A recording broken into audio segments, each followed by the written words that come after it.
E fala, torcida São Paulina, começando aqui mais um vídeo no canal. Do vídeo de agora a gente vai ver aí o que o pessoal lá da Gazeta e também os outros comentaristas da ESPN falaram sobre a classificação do São Paulo para as quartas de finais. Vai encarar o todo-poderoso Botafogo, que para todo mundo já é favorito, já tá na semifinal e blá blá blá.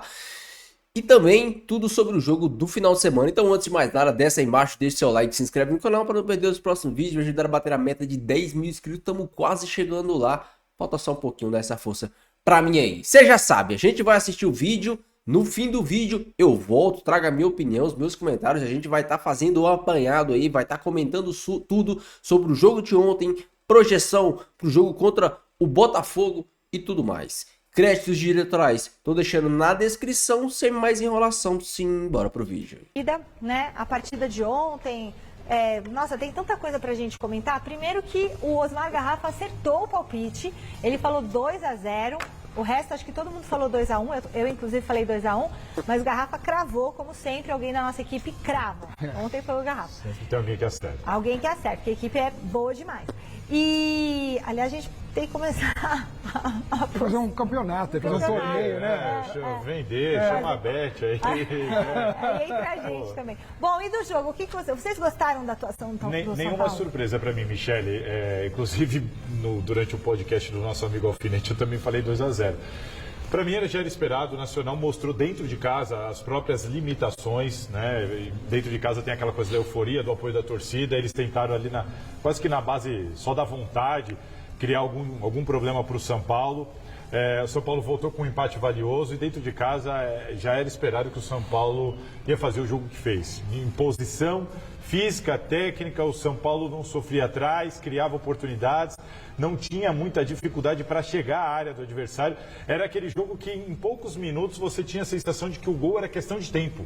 Ficava o tempo inteiro assim, vai sair, qualquer momento vai sair. E foi o que aconteceu, né? E não demorou. O que poderia se tornar algo favorável ao Nacional, que é o relógio, é o nervosismo, é a torcida começar a se incomodar, não aconteceu. O gol saiu cedo, então eu acho que tudo ficou mais fácil justamente porque o gol saiu cedo.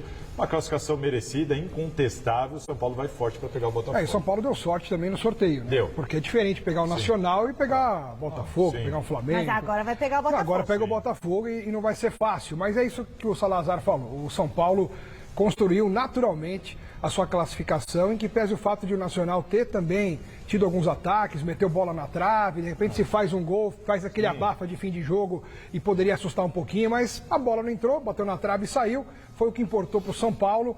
E no final do jogo, né, Michele, ainda teve aquele clima de tensão, de preocupação. Acho que isso até intimamente... Cabeça do jogador não a cabeça do jogador fica deslocada com o que aconteceu ali com o esquerdo. Eles nem deram entrevista, né, depois. Não. Nem o técnico, nem ninguém. Segundo o José Paes, ele vai poder explicar melhor, né? O José Paes conversou comigo e ele disse que falou assim, a hora que o próprio técnico, a zona mista, né, disseram, não vamos nem falar, ficou aquele clima até para os repórteres que estavam cobrindo, opa, peraí, algo foi muito sério aqui. O José Paes tem mais detalhes, né? Ele tem mais detalhes, e teve as brigas, né, que o José Paes também vai falar pra gente. Então, a gente vai falar agora, né, das cenas de brigas. Então, teve briga, teve depredação de patrimônio, teve o torcedor preso, né, do Nacional. A gente tem as imagens aí. Teve gente ferida também, né? E tinha criança, tinha mulher, quer dizer, as pessoas... E foi entre eles, o pessoal perde o controle de uma maneira... Pra isso, gente? E quebraram muito, Não, mas o São Paulo disse que pro final de semana já vai estar tudo... Isso aí pra mim é o seguinte, não tem que ter moleza. 65 cadeiras, exatamente. 65 cadeiras quebradas. Tem que ter moleza. O São Paulo tem que cobrar o Nacional e a Conmebol tem que punir o Nacional. Para mim, infelizmente, só funciona assim. O torcedor, ele só respeita quando o clube dele é punido. Aí o pessoal fica, mas vai punir o clube por causa da ação do torcedor. Infelizmente é assim. Mas deixa eu entender, foi torcedor do Nacional contra torcedor do Nacional. Isso, só que depois virou torcedor contra a polícia. Porque a polícia foi lá intervir. A polícia foi lá intervir e virou... Aí virou guerra contra a polícia. E aí os próprios jogadores, olha as cadeiras depredadas. Ridículo, né, gente? É selvageria. Os próprios jogadores pedindo para parar, né, do Nacional mesmo, pedindo para parar a confusão. Só com punição. O Nacional, na próxima competição da Conmebol, não pode ter torcida como visitante em nenhum jogo. Pronto. Não sabem se É assim que funciona. Se não fizer assim, não adianta. Um ano. O papo não vai. Devia ser um ano. A gente tem uma tela para mostrar os números para vocês de São Paulo e Nacional do Uruguai, inclusive um São Paulo que está classificado e foi um jogo até relativamente tranquilo para o tricolor. Mostramos aí, então, São Paulo 2-0 no Nacional, com 64% de posse a 36, 12 chutes para cada lado, 5 no alvo do São Paulo, 5 no alvo do Nacional, mas aquele jogo em que o torcedor não teve nem uma dorzinha na barriga de emoção, Jean? Não teve, Marcela. Eu acho que assim, olhando para o confronto inteiro, inclusive, né? Porque, não ganhou no Uruguai, mas me parecia, desde o jogo no Uruguai, que o São Paulo tinha muita consciência também da diferença técnica entre os dois times, né? Da qualidade do Nacional, que de fato não é um time de grande qualidade. Aí o jogo começa no Morumbi e talvez ali, não vou dizer que o torcedor temeu, não deu para temer, não deu para... Mas como o Edu falou, né? Até a hora do gol, tava tudo muito igual, né? O Nacional até tava tentando jogar ali, tava tudo muito... Nada acontecia, na verdade, de lances, mas de qualquer maneira, o nada acontecer também não levava o torcedor a temer a desclassificação ou a ficar nervoso, porque ele sabia que no momento que tivesse uma chance, o São Paulo tem mais qualidade, como acabou demonstrando ao fazer o primeiro gol. E aí, acho que, enfim, primeiro gol, evidentemente, quase que acaba qualquer dúvida em relação à classificação. Sai o segundo gol, e aí sim, tudo bem, depois do segundo gol, a gente pode até dizer, porque o São Paulo faz o primeiro gol e melhora bastante no primeiro tempo, né? Eu acho que poderia até ter feito o segundo gol ainda no primeiro tempo. O segundo gol sai no início do segundo tempo. E aí, o Nacional criou algumas chances, chegou, mas ali eu acho que era também um reflexo de um natural relaxamento que você tem quando você está jogando em casa, com 2-0 de vantagem no placar e contra um adversário que você sabe que não é um dos adversários mais fortes que você pode enfrentar na competição. Só acho que assim, pegando como padrão os 180 minutos e tal, para enfrentar o Botafogo, aí é outra história. Obviamente, o São Paulo vai ter que jogar mais do que jogou nesse confronto para conseguir eliminar o Botafogo. E eu ia jogar para o Zupa assim, agora eu vou te complicar, Gustavo Zupac, porque eu vou te perguntar assim, o São Paulo vai precisar jogar o seu melhor futebol da temporada para conseguir passar pelo Botafogo? Não obrigatoriamente, mas vai ter que jogar o seu bom padrão, assim. O São Paulo é um grande time nas mãos do Zubeldia. O São Paulo fez recentemente um grande jogo contra o Botafogo. A gente teve um ótimo empate, um 2-2, muito bom no estádio do Morumbi. Até a gente falou sobre isso nas semanas. Os melhores jogos da temporada do futebol brasileiro envolvem o Botafogo. Alguns Botafogo e Palmeiras, esse Botafogo e São Paulo, são alguns dos bons jogos que a gente vem tendo na temporada. Assim, São Paulo e Botafogo, para mim, é um confronto pau a pau, 50-50, como era 50-50, Botafogo e Palmeiras. O São Paulo é um time que está brigando pelas competições, como os outros estão. Está um pouco atrás no Campeonato Brasileiro, mas tem feito grandes jogos, é um time muito bem treinado, com jogadores em momentos muito bons. Luiz Gustavo jogando muito bem, lá atrás a dupla de zaga jogando muito. São Paulo é um time que raramente toma gols, né? Tomou 2 gols do Palmeiras, mas vinha numa larga sequência sem sofrer gols. Tem na frente jogadores com plena capacidade de resolver confrontos. Então, assim, se São Paulo tiver num bom dia, e não tem por que duvidar que não, São Paulo tem todas as condições de passar pelo Botafogo. Acho um confronto super igual. Gosto muito da atitude do São Paulo, do Luiz Zubeldia, nos grandes jogos. É um time sempre muito intenso, sempre muito afim de jogo, que é muito o perfil do seu técnico. Então a gente vai ter um confronto bem legal. Assim, eu espero, de novo, assim como foi o Botafogo e Palmeiras, 2 bons jogos de um nível bastante alto. O primeiro jogo no Rio e o segundo jogo no Morumbi, isso que pode fazer diferença, porque o São Paulo vem sendo muito forte dentro de casa. Pois é, mais de 60 mil torcedores também, é claro que a quantidade de torcedor lá no Morumbi e como eles conseguem fazer o Morumbi pulsar, faz muita diferença também. A gente tem uma tela para mostrar o Caleri nesse São Paulo. Ontem a gente falava sobre ele, Jean, aqui também neste Sport Center. O Zupac falou sobre o Luiz Gustavo, mas a gente pode falar do Caleri, pode falar inclusive do Wellington Rato, que entrou muito bem. O Luiz Fabiano tem 14 gols, o Rogério Ceni tem 14 gols. O Caleri já tem 13 gols no São Paulo, na Conmebol Libertadores. Então, mais um gol, ele já se iguala aos artilheiros de Conmebol Libertadores pelo São Paulo, Luiz Fabiano e Rogério Ceni. O Miller tem 10, Palhinha 10, Pedro Rocha também tem 10. Ele tem 4 gols em 6 jogos. A gente falava que o Caleri, na primeira passagem dele pelo São Paulo, ele passou alguns meses, foi para a Europa e ninguém dava paz ao Caleri, porque era mês atrás de mês o pessoal invadindo as redes sociais do Caleri, volta Caleri, volta Caleri, volta Caleri, e quando ele veste a camisa do São Paulo é diferente. Pelo menos assim está escrito na carreira dele já. Pois é, mas bom, eu acho assim, o Caleri é um jogador muito admirável, assim, eu acho que ele merece todo o respeito, eu acho que é o tipo de jogador que precisa ser exaltado como é exaltado pela torcida do São Paulo, porque ele está longe de ser uma sumidade do ponto de vista técnico, ele não é um centroavante tecnicamente acima da média e tudo mais, só que o cara, assim, acho que é o tipo de jogador que qualquer torcedor quer ter no seu time. Porque ele consegue compensar, eventualmente, uma limitação técnica. E não estou falando limitação, óbvio que ele não é um jogador limitado, mas ele não é um jogador... Craque, né? Assim, exatamente, daqueles que... Basta pegar a lista que a gente mostrou. Olha o nível técnico dos jogadores da lista de artilheiros do São Paulo na Libertadores, historicamente. São todos muito mais técnicos do que é o Caleri. E o Caleri está lá, e o Caleri possivelmente vai assumir a ponta dessa lista em algum momento.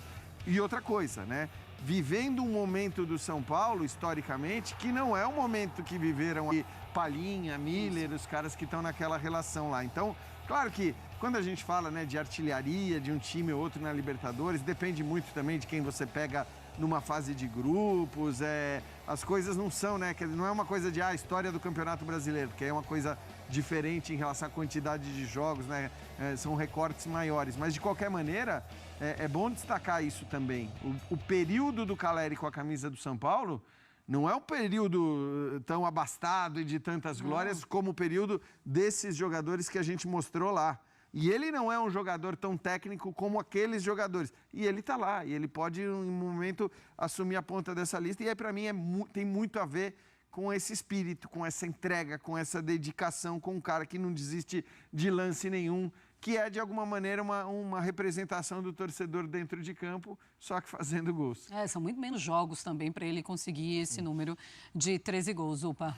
Essa questão da identificação com a torcida é algo muito marcante, porque o Jean falou, né, que o Caleri é o centroavante que muitos torcedores gostariam de ter. Sim. No caso do São Paulo, o Caleri é a torcida, né? O Caleri é apaixonado pelo São Paulo, então ele é o torcedor, né? Eu já repeti aqui várias vezes uma frase do Dr. Marco Aurélio Cunha, né, ex-médico do São Paulo, ex-dirigente do São Paulo.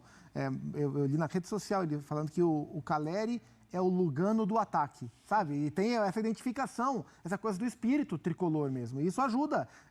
Se ele fosse um perna de pau, talvez não fizesse tanta diferença, mas ele sendo um jogador muito bom como numa função tão vital num time como o Camisa 9, e sendo a torcida dentro de campo, isso potencializa muito o jogo dele e a relação dele com o torcedor. Enquanto o Caleri, a gente falava, né, ontem aqui no pós-jogo, como o Caleri fora do São Paulo, em nenhum momento se pareceu com o Caleri do São Paulo. Então, quando o Caleri jogou 6 meses em 2016, acabou o empréstimo dele, ele foi tentar se firmar no futebol europeu, na Inglaterra, na Espanha, e eu via muito pouco do Caleri. E eu falava, poxa, será que o Caleri não era esse jogador todo? Será que o que a gente viu no São Paulo foi só uma passagem muito boa? E aí depois eu vi umas entrevistas dele falando sobre a passagem, especialmente na Espanha, jogou no Las Palmas, no Espanhol, acho que no Getafe também. E ele tinha um ponto que fazia sentido. Ele jogou, geralmente, nos piores times de La Liga. Em times muito fracos, em um campeonato como La Liga, a bola passa muito pouco para o atacante. E a bola que passa, ele tem que guardar. E é muito mais difícil. Aqui no São Paulo é um outro contexto. O São Paulo é um dos principais times do Brasil, né? O São Paulo agora está numa grande fase, mas mesmo quando não estava, é um time que está sempre tentando propor jogo. Então a bola passa mais vezes, né? Então é mais fácil um centroavante como o Caleri se firmar num clube em que a bola passa mais, em que joga mais, como é o São Paulo, do que ser, assim, a hercúlea tarefa do centroavante do pior time do Campeonato Espanhol. Não é fácil, né? É que a gente brinca, o centroavante em time ruim morre de fome. Aqui o Caleri é mais abastecido, horas mais, horas um pouco menos, e ele consegue aproveitar disso tudo, de todo esse ambiente, e constrói uma idolatria, né? Tem hora que a gente vê rápidos momentos, poucos momentos de destaque, e já pensa que um jogador é ídolo. No caso do Caleri, não. O Caleri construiu e tem uma idolatria dentro do São Paulo. Sim. E ele é um ídolo dessa torcida que fez uma festa tão bonita ontem. Pois é.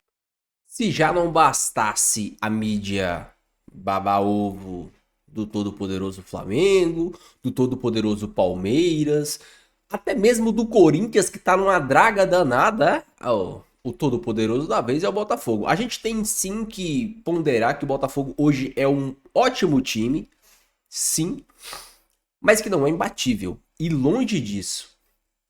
O Botafogo por pouco não foi eliminado pelo Palmeiras no último minuto. O Botafogo por muito pouco não saiu do Morumbi com a goleada. Se o Ferreirinha e o Luciano fazem aqueles gols feitos. Então o Botafogo é longe de ser um time imbatível. É um ótimo time, um time fisicamente muito bem. Tanto é que provavelmente o São Paulo deva poupar os jogadores na rodada de fim de semana para encarar o Botafogo no meio de semana. É um time que fisicamente é muito intenso, mas não é um time perfeito. E eu costumo falar para vocês, o São Paulo costuma jogar bem em jogos grandes e costuma se dar bem, ou pelo menos, e quando eu falo se dar bem, não é nem vencer, é atuar em alto nível. Em jogos grandes, em jogos que o time adversário também joga. O São Paulo geralmente tem dificuldades em pegar times que se retrancam, que se fecham, que ficam lá atrás. Mas geralmente times que jogam, como o Botafogo, como o Palmeiras, como o Flamengo, como o Atlético, o São Paulo se dá bem. Por quê? Porque esses times deixam espaços. E o time do Zubeldia, principalmente quando tem o Ferreirinha em campo, provavelmente não deveremos ter o Ferreirinha, devenhamos, nem sei como é que se fala. Provavelmente o Ferreirinha não deve estar em campo. E a diretoria do São Paulo tem que correr atrás com o substituto do Ferreirinha. O Lucas, pelo lado do Ferreirinha, pela esquerda, é a posição que o Lucas rende menos. Ou o Lucas joga por dentro, algo que eu não acho que vai acontecer, porque o Zubeldia gosta muito do Luciano e o Wellington Rato é imprescindível para esse time do São Paulo. Ou tem que ver o que vai fazer, porque o Lucas do lado esquerdo é o lado que o Lucas rende menos. Infelizmente. O Lucas por dentro... Assim, o jogo São Paulo e Botafogo e o Lucas atuou por dentro, olha o tanto de oportunidade que o Lucas criou. A gente tem que se ligar nesses detalhes. Porque um jogo como esse ele é decidido nos detalhes. Então, o São Paulo tem dificuldade para enfrentar equipes que se retrancam, mas em jogos grandes, em jogos que o time adversário também joga, o São Paulo ele acha espaços. O time do Beldia ele é projetado para achar espaços. Principalmente quando tinha Alisson e Pablo Maia, era um time que é programado para armar armadilhas. O time do São Paulo ele não marca lá em cima. Ele marca no meio de campo. Por quê? Porque ele deixa os zagueiros com a bola, porque zagueiro não cria jogo. Entre aspas. Os nossos zagueiros criam jogo. Mas a maioria dos zagueiros não criam jogo. Não cria jogada. Então, teoricamente, o São Paulo deixa os zagueiros com a bola. E quando essa bola entra no meio, é de função do Luiz Gustavo de Bobadilha morder para tomar essa bola para o São Paulo sair numa transição rápida. E quando o São Paulo está criando, aí vem para mim o principal defeito ou o principal paradoxo desse time do São Paulo. Por quê? O nosso 10 não é um 10, o nosso 10 é um excelente segundo atacante. Isso, e o Zubeldia entendeu isso. O Zubeldia parou de usar o Luciano como armador e agora está utilizando o Luciano como segundo atacante. Isso é ótimo. Apesar de, teoricamente, ainda estarmos jogando no 4-2-3-1, que para mim é um falso 4-2-3-1, porque o Luciano não está mais ficando por dentro. O Luciano está se aproximando do Caleri e esse espaço que é do Luciano está sendo atacado ou preenchido pelo Bobadilha e pelo Luiz Gustavo. Ora mais pelo Luiz Gustavo. E às vezes quando o Lucas cai por dentro para gerar espaço pro Wellington passar pela esquerda ou o Rafinha passar pelo Igor Vinícius, que geralmente é o que sobe mais. Então é um time que tem variação tática. Hoje o São Paulo tem variação tática. Isso é interessante. Então o grande paradoxo é, quando o Lucas não tá por dentro, toda a criação do São Paulo fica a postos responsável os zagueiros e os volantes do São Paulo. Esses caras têm que municiar o Lucas, esses caras têm que municiar o Wellington Rato, esses caras têm que municiar, às vezes, até o próprio Caleri. O gol de ontem foi um passe, se eu não me engano, do Alan Franco. A bola não passou do meio de campo. Quem criou a jogada foi o Alan Franco. Eu falo para vocês que, como nós não temos um armador, como nós não temos um camisa 10, e quando eu falo camisa 10, eu tô falando de um cara que pense e articule o jogo. Um Arrascaeta, um Veiga, um Everton Ribeiro, esses caras que organizam o meio de campo. Como nós não temos esse cara, a criação do São Paulo, ela fica responsável pelos volantes que tem que encontrar passes, ou pelo Wellington Rato tentando fazer alguma tabela ali pelo lado, ou por uma arrancada do Lucas. O Lucas, ele cria jogadas com drible, com a arrancada. E às vezes com passe, ele tem um bom passe também. Porém, com o Luciano em campo, o São Paulo ganha muito em poder de finalização. Então, o Zubeldia, pro Zubeldia, esse balanço, esse contrapeso de ter que armar um time para os volantes e zagueiros armarem, para você ter o Luciano próximo ao Caleri, de dentro da área, para ter um cara a mais para decidir, é mais importante do que talvez trazer o Lucas por dentro, deixar dois caras abertos e ter só o Caleri para decidir. O Zubeldia, um tempo atrás, até deu uma entrevista que quanto mais caras prontos para decidir ou que possam decidir o jogo, melhor. Então, essa é a escolha do Zubeldia. Lógico que tem jogos que faz falta um cara ali no meio, um pensante. Tem jogos que literalmente o Luciano estar em campo deixa o São Paulo com um a menos, porque o São Paulo às vezes precisa de um cara a mais para articular e não necessariamente de um atacante a mais. Mas é uma escolha do Zubeldia. Os piores momentos do Luciano essa temporada foram o Luciano como armador. Mas o Luciano como segundo atacante, ele é muito decisivo. Ele é muito diferenciado. E a gente sabe disso, a gente conhece. Então vai ser um jogo muito interessante. Quero que você deixe aí a sua opinião, quero que você deixe o seu comentário. Não esqueça de deixar o seu like e se inscrever no canal se você não for inscrito. Beleza? Fiquem todos com Deus, até o próximo vídeo. E valeu.